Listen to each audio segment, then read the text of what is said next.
Welcome to the Fine to FAB Show with Lisa Lieberman-Wang, helping women reclaim their inner peace and power, going from feeling fine to being fab, fabulous, awesome, beautiful, serving to empower you to break through the barriers that weigh you down, to live an authentic life that is healthy, happy, and free. Now, here's Lisa. Hello, everyone. I'm Lisa Lieberman-Wang, your trusted guide on your journey from feeling fine to being fab. This show is committed to helping women break through the barriers to live an even more authentic life that is healthy, happy, and free.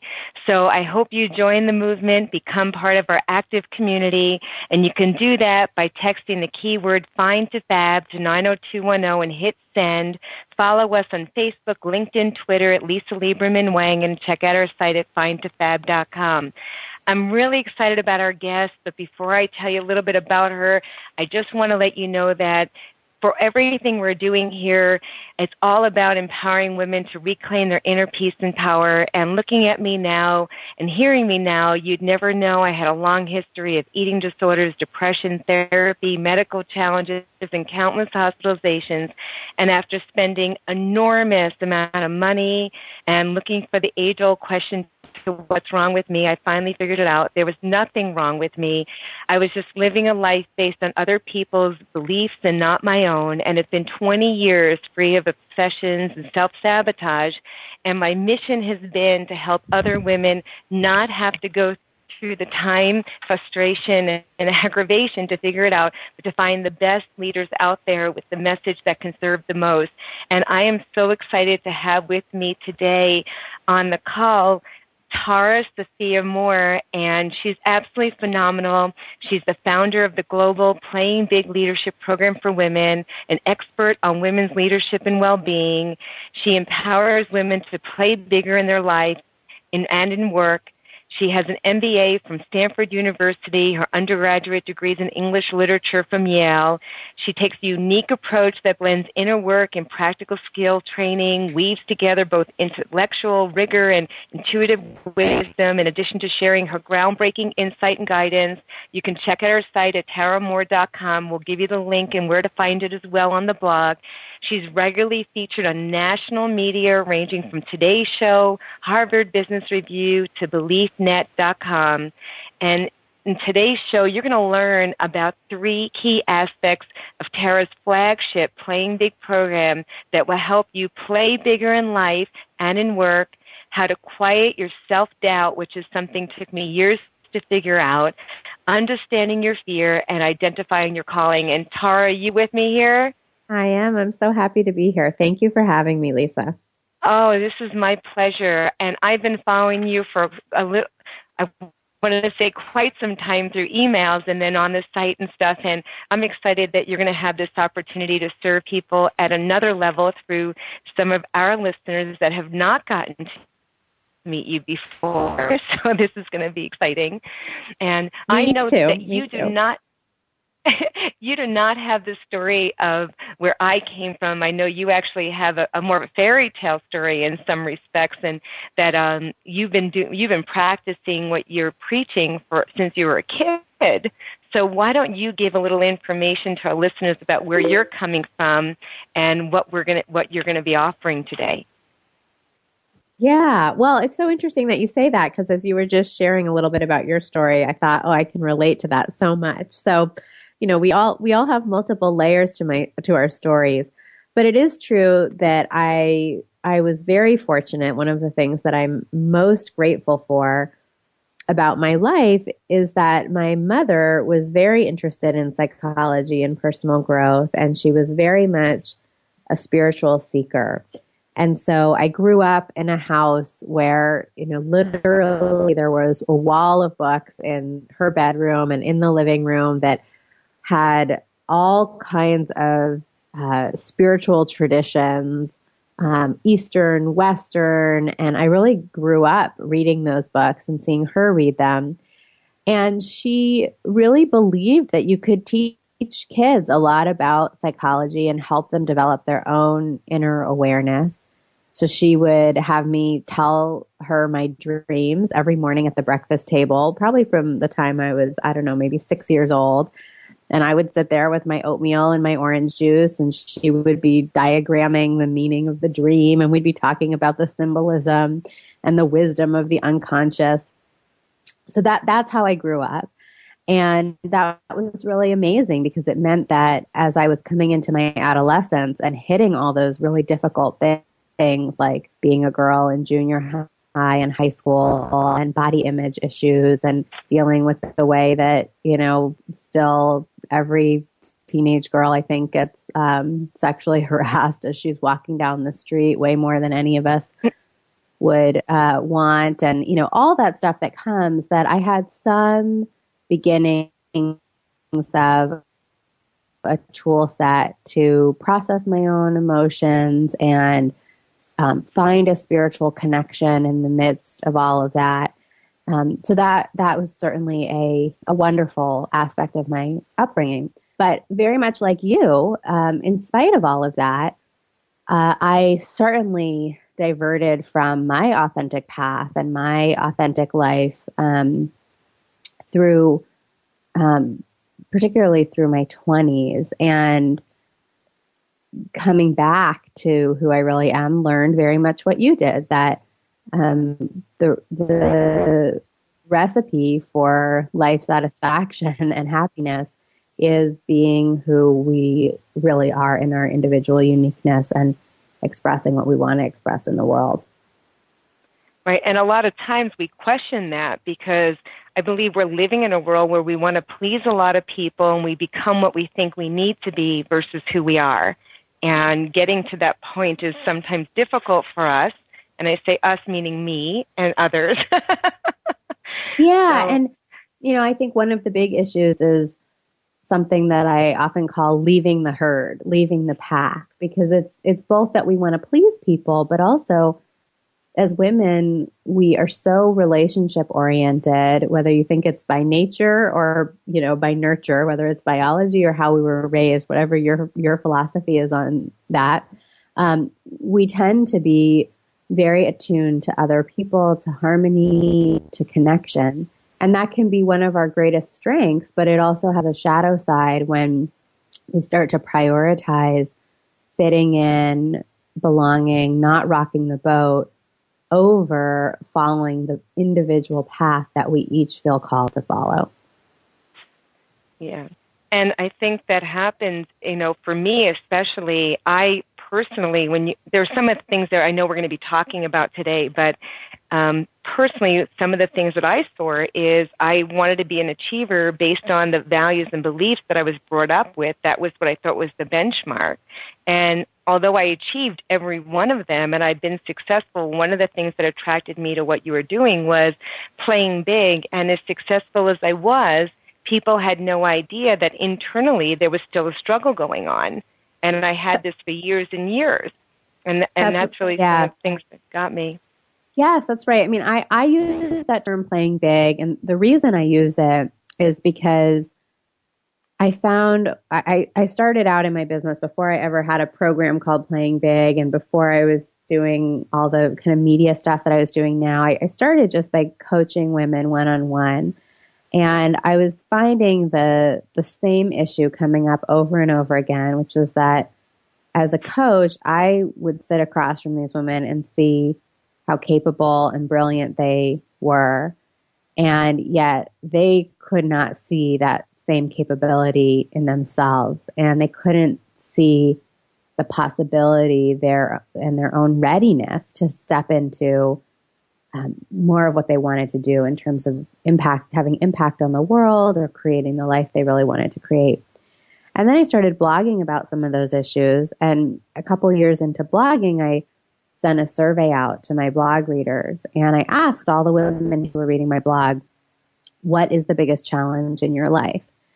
And I listed a bunch of things, and a bunch of things that we typically talk about as, the things that are so difficult for women. Work-life balance issues. We don't have enough time. Maybe we have unsupportive people in our life. People-pleasing, right? All that stuff. There were probably 10 choices. And I added to the list just kind of on an intuitive whim because of what I had been seeing in my coaching practice, I added as one of the challenges, I'm playing small. And I asked people filling out the survey, what's the biggest challenge in your life? And when the responses came back, I'm playing small was the number one choice. It was what people had most frequently said, right? Mm-hmm. So striking. And that's the thing. It's exactly what you're saying, Lisa, that it can look on the outside like we're playing big because maybe we have a prestigious career or whatever, but only we know from the inside, we have that sense of, I know I'm playing small because I know this is really what I'm longing for inside, and I know I've copped out on that. And that feeling is, I think, an epidemic for women today. And it is also, I believe, holding back our whole world because when women come forward and fulfill those callings, they're going to be creating so many revolutions for the good in this world. It's really just what we all need collectively. Now, when we talk about playing small, there's so many different ways we can see it. And I know for many people, that's where I would come into self-sabotaging at times, where we're moving forward, and we might let something get in our way. And it could be self-doubt. It can be stinking thinking. It can be, for a lot of my listeners, it can be using something like food or alcohol or spending or other challenges that actually get in their way. That's not the problem. That's just the symptom. So let's talk about a little bit about how people play small and what some of those, I know you call it like the inner critic. So let's go into that. Yeah. Well, one way that I often describe it is that it comes down to, are you being more loyal to your fears or to your dreams? And when you're being more loyal in your life to your fears, you're going to be playing small. And when you can you don't even have to get rid of all your fears, but you're just shifting the weight of your own attention and your own resources and your own backing to the side of your dreams rather than the side of your fears, you start playing bigger. But you're absolutely right that one of the primary things that keeps women playing small is what I call the inner critic. And that is that voice in us of self-doubt, of I'm not ready yet, I'm not qualified for that, who the hell would I be to do that? Oh my God, my upper arms are disgusting. I can't even look at them in the mirror. The constant apologizing, it expresses itself differently in each of us, but it's that inner critical voice that says things to you that you wouldn't want to say to a person that you love. It's not how you would intend to talk to a person that you love. And that voice, it's important to understand that voice is really a expression of a manifestation of our fears. Because playing big and going for our dreams and pursuing whatever true callings are in your heart is very, very scary because it involves leaving the herd. It involves leaving the patterns that you know. It's vulnerable because it usually means sharing your gifts and your voice in the world in some way. And so we feel very afraid of it. And the part of us that is so scared is looking for a way to get out of it. It's looking for, how do I not write the novel? How do I not go for that job I really want? How do I not launch the nonprofit I want to launch? How do I not go start painting again, right? How do I get out of that thing that feels so scary and vulnerable? And one of the best strategies that fear can use is to criticize you into paralysis. And so that's what the inner critic really is. It's just an attempt by your own safety instinct to keep you in the comfort zone of playing small. And when we can start to see that that's what the inner critic is, that it's not rational, that it has nothing to do with reality, then we can start to get a little perspective on it and we don't have to listen to it as much. No, I can tell you that no matter where we are, it's funny over the years how I've had that inner critic for different things. And sometimes you think you get rid of it and it shows up in a different way. Because for years, I got over my challenges from 20 years ago and have lived a very happy and healthy life. But then in my career, I found I did things that were safe. Well, to me, easy for me, hard for others, but it was easy. And what I've been doing for the last couple of years publicly, this, which is Fine to Fab, I've been doing privately for 20 years. And I did it because I thought I needed to serve people at a higher level, but I was so afraid of going public that I totally had this voice going on. And sometimes people would wonder, like, why would you have that? And you don't realize it doesn't matter where you are. It just shows up different ways. That's right. And, we can look at some of the most successful women on the planet, and they all speak about their inner critics. So Twyla Tharp, some people may know Twyla Tharp's work. She's an American choreographer. She's probably one of the most famous American choreographers of our time, probably the most famous woman American choreographer. She's won Tony Awards. She's won every award in the book. And she talks about how when she goes into the studio to create a new dance, she is completely convinced each and every time that this is going to be the dance that's going to show everybody she really was talented, that it's going to be so bad that the audience is going to walk out laughing on opening night. Like very irrational fears, right? Which is how our inner critic goes. I think about her. I think about a couple years ago, Gloria Steinem came to San Francisco, where I live, and gave a talk. And she was giving the talk at Stanford University. The tickets sold out in, I think, about 90 seconds. You had to go in person to get the ticket or have a special status if you could call in. The demand was so immense, for the 3,000 person auditorium. She knew, of course, that she was beloved by this audience, and that you would think that by this point in her career, Gloria Steinem would know she's going to do okay. And she talked about at the beginning of the talk how intimidated she felt because there were so many scholarly colleagues that she respected in the audience, and she had been nervous all day, and she just wasn't sure what she was going to say. It was amazing to hear her stumble through the first few minutes before she kind of found her rhythm and talk about her inner critic narrative. So the way I look at it, if Twyla Tharp and Gloria Steinem and Arianna Huffington, if we can hear all these women talking about their still active inner critics, we can trust that our own inner critics probably aren't going anywhere either. And I really believe, and I always say this is the bad news I have to deliver about the inner critic, is that we don't graduate from our inner critic. Because, again, if you think about what the inner critic is, if it's a strategy your fear is trying to use to keep you in your comfort zone, as long as you're stretching out of it, the critic is always going to come up. And so we're not trying to ever get rid of our inner critics. We're trying to learn how to hear that voice, but not believe it or take it seriously, so that move forward anyway. Yeah, move forward anyway and be able to say, oh, I know what that is. That's my inner critic having a little freak out, and then have some tools for how you respond to it in that moment. Yeah, I actually like to give them names. It doesn't mean we're similar or we have other personalities. I just like to identify when it comes up what it is.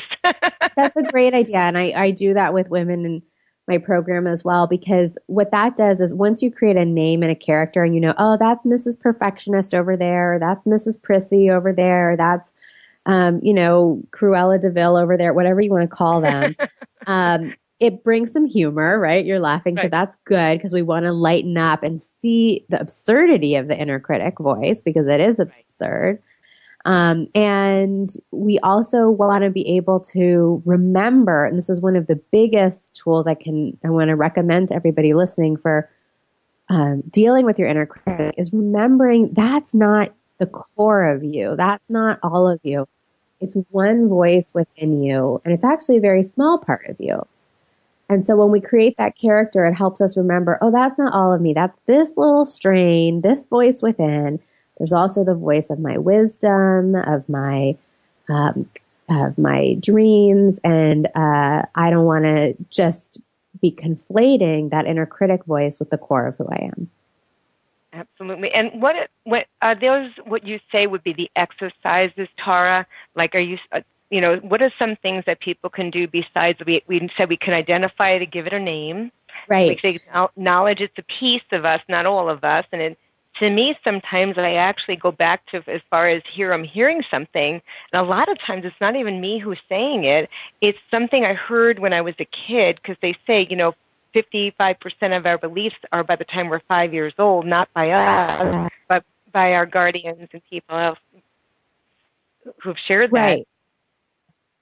That's right. So one of the tools is that creating a character and giving it a name, so that when you hear the voice, you can say, oh, okay, I'm hearing this perfectionist now, right?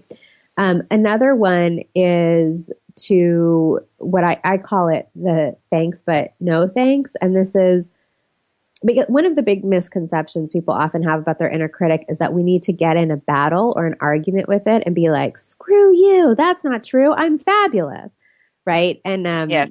Actually, if anyone watches, I did some appearances on Jillian Michaels' radio show, The Fitness Trainer, and she's really tough, and we were talking about the inner critic, and I was actually coaching her on her inner critic, and she was saying, well, then what do I say to her? Do I say, go screw off and go, and she was kind of doing this kick-ass approach. And I asked her, well, how well has that worked in the past? She said, well, not very well, because it doesn't work. If you think about the inner critic as coming from that scared part of us, if you had a scared child in front of you, you wouldn't be like, go screw up, right? You'd be like, it's going to be okay, honey, and this is why. So we want to do that with our inner critic too. So for example, let's say you're applying for a job that you really want that feels like a real stretch, and you're about to send off your resume, and you're hearing a lot of inner critic voice like, this is crazy, who do I think I am, and I'm not qualified, and they're going to laugh when they even see my application. You want to be able to say, okay, inner critic, I hear you. Thank you so much for your input.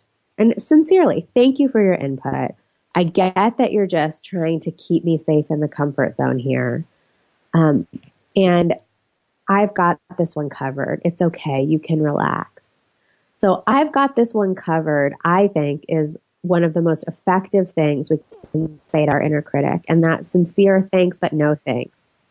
It's really acknowledging its input and reassuring it, you don't need to be in charge here. We're going to be okay. And I'm going to make sure that we don't do anything that is too dangerous or too deadly. So that's a very powerful tool.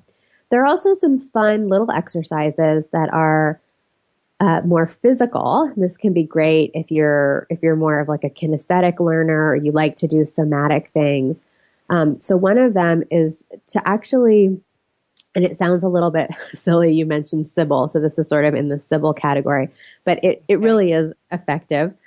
So if let's say you're sitting at your computer and you're doing something and you're really hearing your inner critic, you can picture that character that you created for it and actually stand up from your desk. Imagine grabbing that inner critic character's hand, walk your inner critic out of the room and say, I'm going to leave you here, in this room. Then come back to your computer and say, okay, now it's just me here. And that actually, surprisingly, that's actually very effective. It's kind of saying through your body, okay, we're setting that voice aside right now. Some people also find it effective to do things like, you can imagine you have a big volume dial and you just imagine turning the volume dial down on that voice, or imagine the voice fading away from you physically. Those kinds of things are just in the moment, easy little exercises to do. I love that because a lot of times even anything that seems big that you can make smaller or further away just takes all that attention off of you and makes it lighter to even deal with it. So those are great visualizations to be able to do. Mm-hmm. Yes. But the most fundamental tool, and really, the kind of core, most effective one, is to just start a practice of noticing when you're hearing your inner critic and call it that when you hear it. So, oh, I'm hearing my inner critic right now. That's my inner critic talking.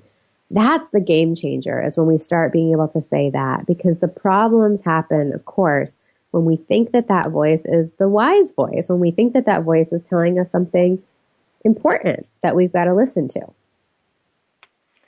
Right. And again, it's listening and recognizing, but I think one of the biggest things that I've used as well with my clients is the fact of naming that character. I love that because it just really separates it from this is me and I'm having a challenge to, this is just something that I've repeated over time, but I don't need to be protected. I'm not a 12-year-old or 15-year-old girl who doesn't know what she's doing. There's so many other resources we have today, and to look at it that way is awesome.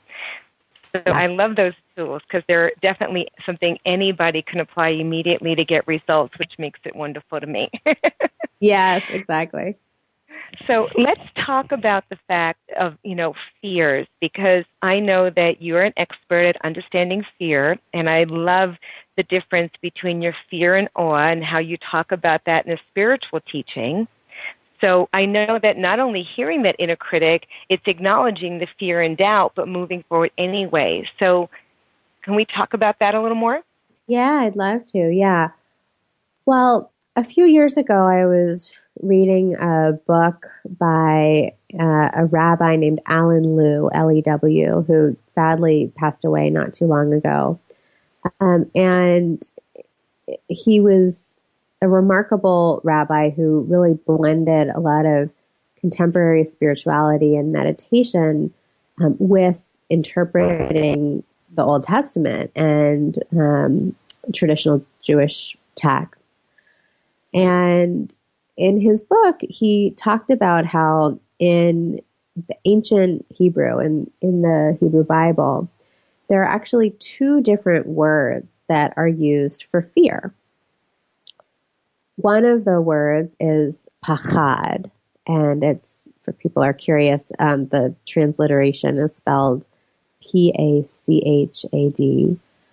And pachad, he defined as it's the fear of things we imagine. It's our projected fear. It's that overreactive fear that sometimes in our contemporary parlance we talk about as the lizard brain, the instinctual part of the brain that just immediately reacts to possible dangers and can really overreact. Is doing everything it can to keep us safe and keep us surviving. So that's pachad. And then, very interestingly, he noted that there's a second word that's used in the Hebrew Bible for fear, and that word is yirah, and that's spelled Y-I-R-A-H. And that's the word that is used, for example, when Moses is before the burning bush and he hears the voice of God. When it's describing how he felt, the word that's used is yirah. And it's used at different places in the text. And the way that Rabbi Lew defines that is it's the feeling that overcomes us when we are inhabiting a larger space than we're used to, or when we are suddenly in possession of more energy than we have been in possession of before, or when we are encountering the divine. It's an interesting triad of three meanings. Inhabiting a larger space than we're used to. And of course, you can take that as a literal space or as some kind of emotional or spiritual space. When we're encountering the divine and when we come into possession of more energy than we're used to. Well, when I was reading about that, it was such an aha moment for me because, of course, as you know, Lisa, when you're working with clients and you're working with people and their authentic, uncovering their authentic lives and their passions, you often run into something that feels a lot like fear as people are discovering that. Like they might, for the first time, I always think about one woman I was working with who was a banking executive and finally articulated she really wanted to leave that career and move to the developing world and do something very service-oriented. And of course, the first time she said that out loud and really admitted it to herself, we both could feel the sacredness in the room, the intensity and the purity of what she was saying, and how sacred this longing was to her. And then she immediately became really overcome with this kind of fear-like feeling. And as a coach, I had mostly been trained to talk about that as regular old fear. Oh, fear of leaving your comfort zone, fear of the unknown, blah, blah, blah. But when I read what Rabbi Lou wrote, I thought, no, actually what's going on in those moments is yirah. It's not regular old fear. It's this different feeling that overcomes us when we're coming into contact with the divine, when we're stepping into a larger space. And so I started using this concept in my work with women, because I found that when we can start differentiating between those two kinds of fear in our life, when we can say, wait, this one over here is pachad. This is my overreactive, irrational fear coming up again. But this over here, what I'm feeling about this step I want to take in my life is really more like yirah. It has that sacredness to it. It's for a very positive reason. We can start to welcome the yirah in our life and even savor it. And that allows us to just live with it instead of feeling so uncomfortable about it. That's awesome. What we're going to do, Tara, is we're actually going to take a quick break. And when we come back, we're going to give people an opportunity. If you'd like to call in live, you can call 561-422-4365. You can also Skype in at W for WN Radio, Women for Women Radio. And we will be back right after this short commercial break. And Tara's going to talk a little bit more about fears. And I'm really excited because we're going to talk as well going into identifying your calling, because so many women say they do want to play big and they do want to do more, but we don't necessarily do that. So stay with us and we'll be right back. Now that I have your attention, ladies, when you need help breaking through the barriers that weigh you down, turning to food is not going to help, and starving yourself along with ongoing feelings of helplessness and frustration will not help either.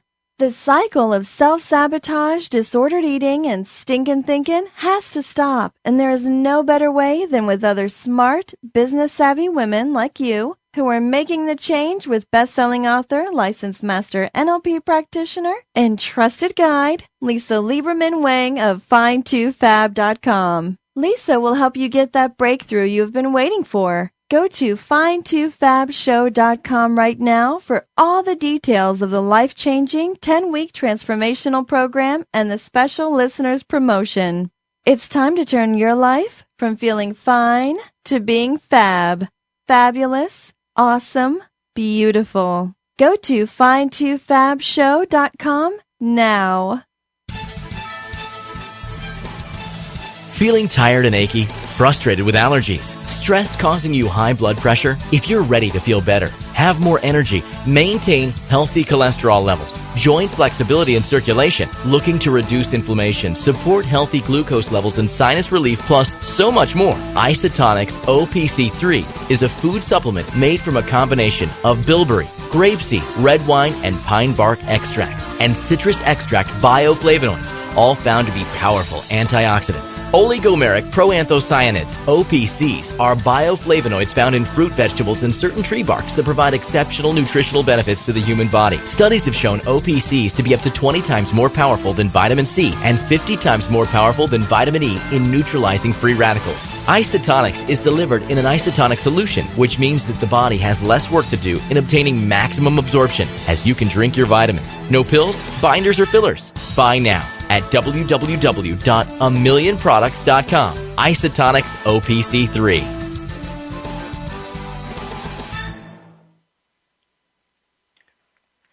Welcome back, everyone. We have had such an incredible show so far with Tara, just talking about so many things from our self-doubt and quieting that and the inner critic and getting some great tools as well as the fears we just talked about a moment ago. And Tara, what's interesting is when you talk about fears, like the original fear, what most of us identify with, but knowing the difference of maybe something that you want to pursue as a bigger calling, there's such a fine line there, even to explain to somebody or even how to identify that. What would be a tip to do that? Yeah, I think that there really is a different physical quality between the two. So with Fahad, with that more typical overreactive conditioned fear, there can be a real tightness and tension, pressure, heaviness feeling.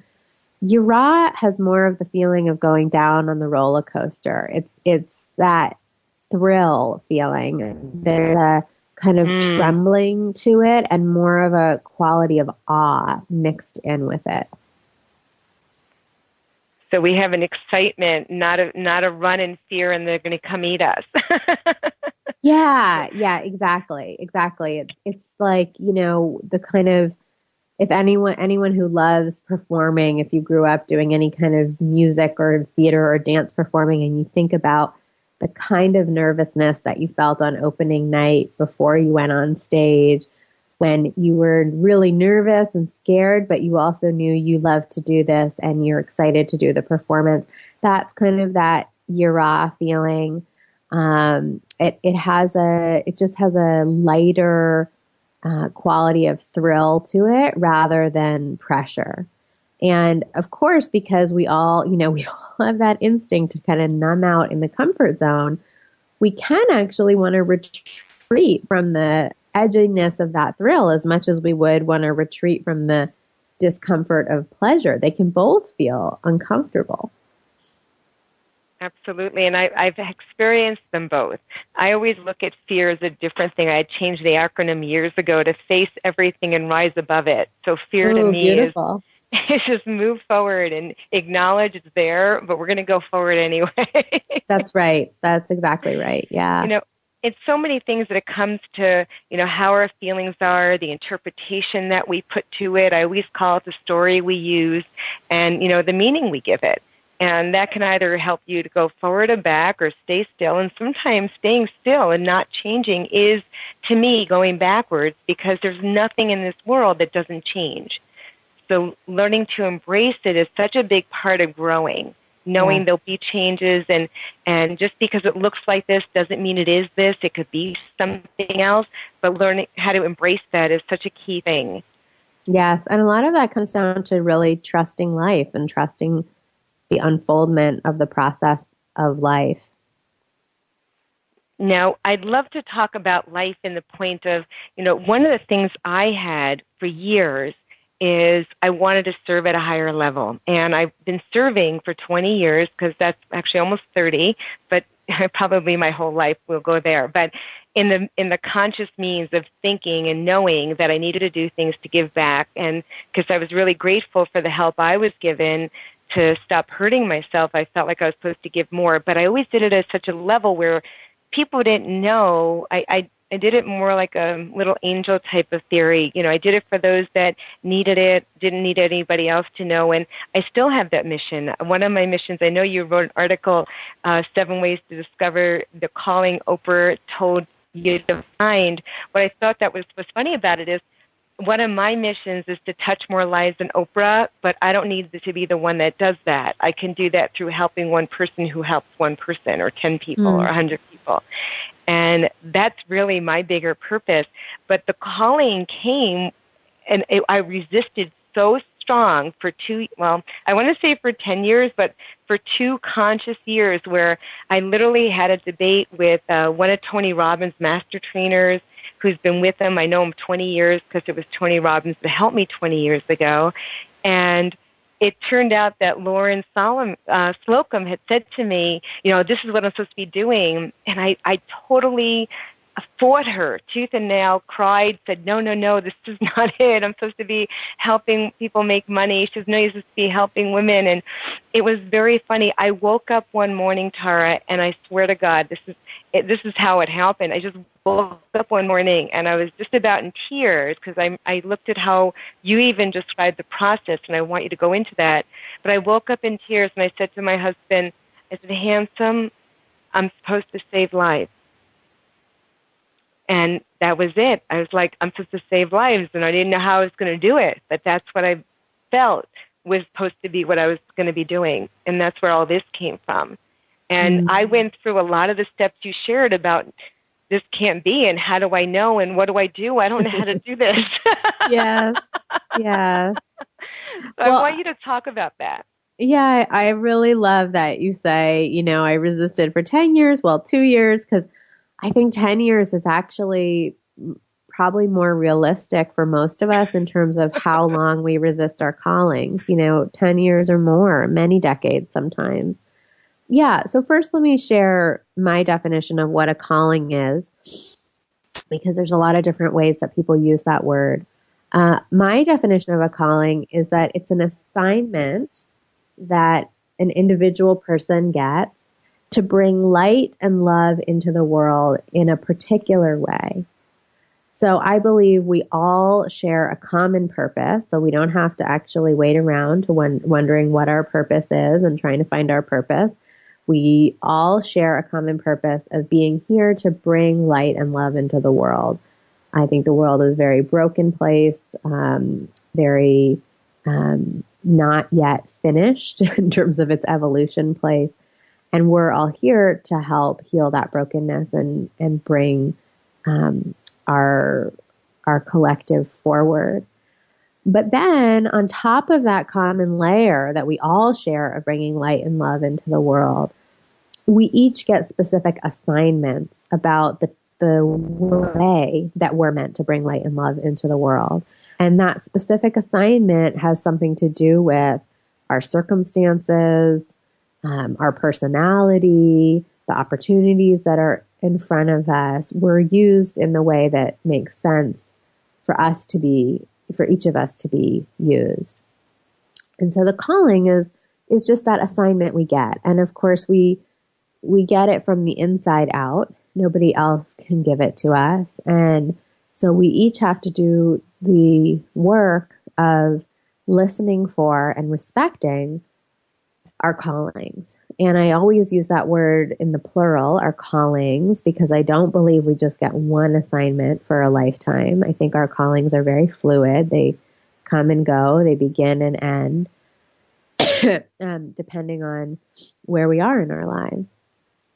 But one of the biggest misconceptions we have about callings is that they're going to feel awesome. And we're going to be like, oh, it's my calling. I'm going to run off into the sunset. You know, it's going to feel so awesome. And now I know. And oh, it's just so joyful. That is not what happens for most of us. And what happens, for me. Yeah, and certainly not for me either. What happens is we really resist our callings. And we spend a lot of time denying them, rationalizing them away. We often feel we're not the person, we don't have what it takes to do that thing. The assignment feels way too big for us. We don't feel appropriately qualified. And those are all just normal parts of receiving a calling. And one of the reasons we feel not up to the task is because the calling usually it really reflects the grandeur of our souls and our aspirations to serve. And so from the ego's perspective, the ego looks at that and says, well, that's really grandiose. Who the hell do you think you are? Yeah. And I think we're hearing an echo here, huh? I'm hearing a little bit of one too, yeah. Okay.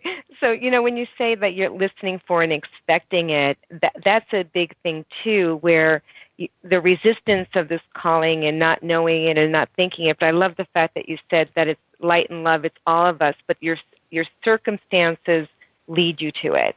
And the funny thing is that when I was going through things, even with the bulimia and eating disorders and stuff, and spent all those years in hospitalizations, and I used to say to people, and I said it out loud as well as to myself, if God doesn't give you anything you can't handle, and I'm fooling him too.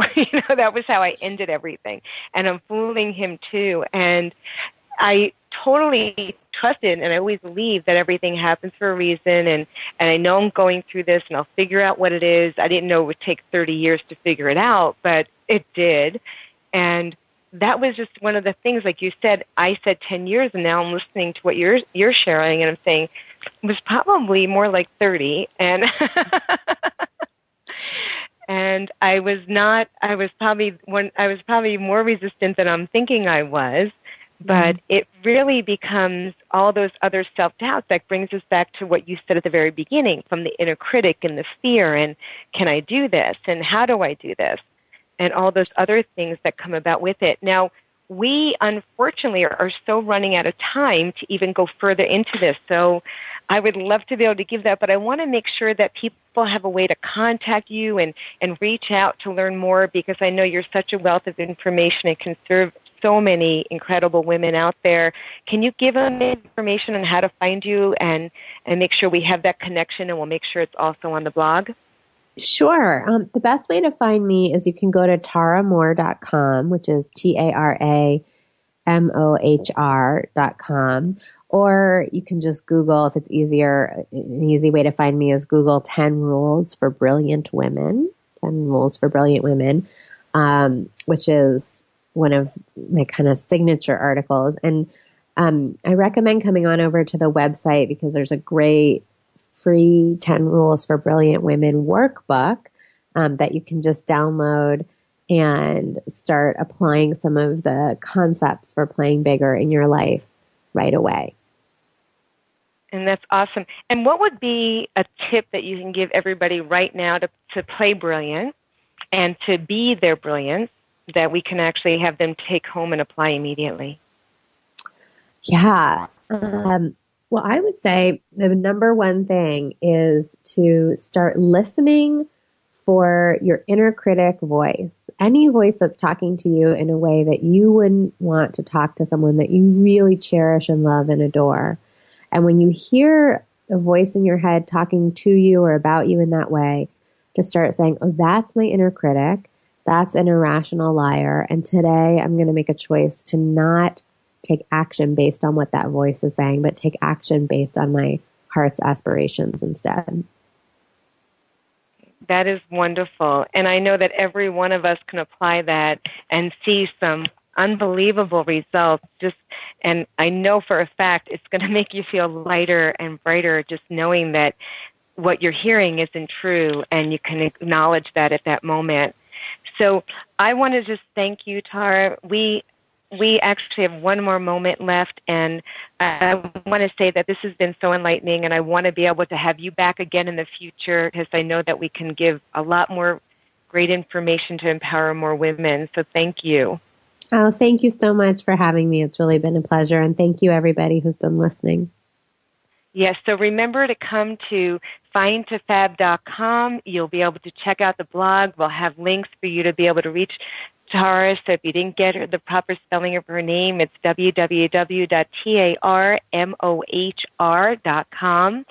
And again, join us on Facebook, Twitter, LinkedIn at Lisa Lieberman-Wang. And there'll be more to come. There'll be gifts coming in the future. Just going to Tara's site, she'll be giving you the gifts of the Being Brilliant workbook. So take care of that right now. And until next time, remember, you're fabulous, awesome, beautiful. Have an outstanding day. If you've always wanted someone to connect with on your path to a happy, healthy you, I've got great news. In her #1 best-selling book, Fine to Fab, 7 Secrets of a Successful Woman's Journey Away from Depression, Disordered Eating, and Self-Sabotage, Lisa Lieberman-Wang shares how you can experience your breakthrough just as she did. Start living an authentic life without blame, shame, or years of therapy. Buy now at FINE2FAB.com.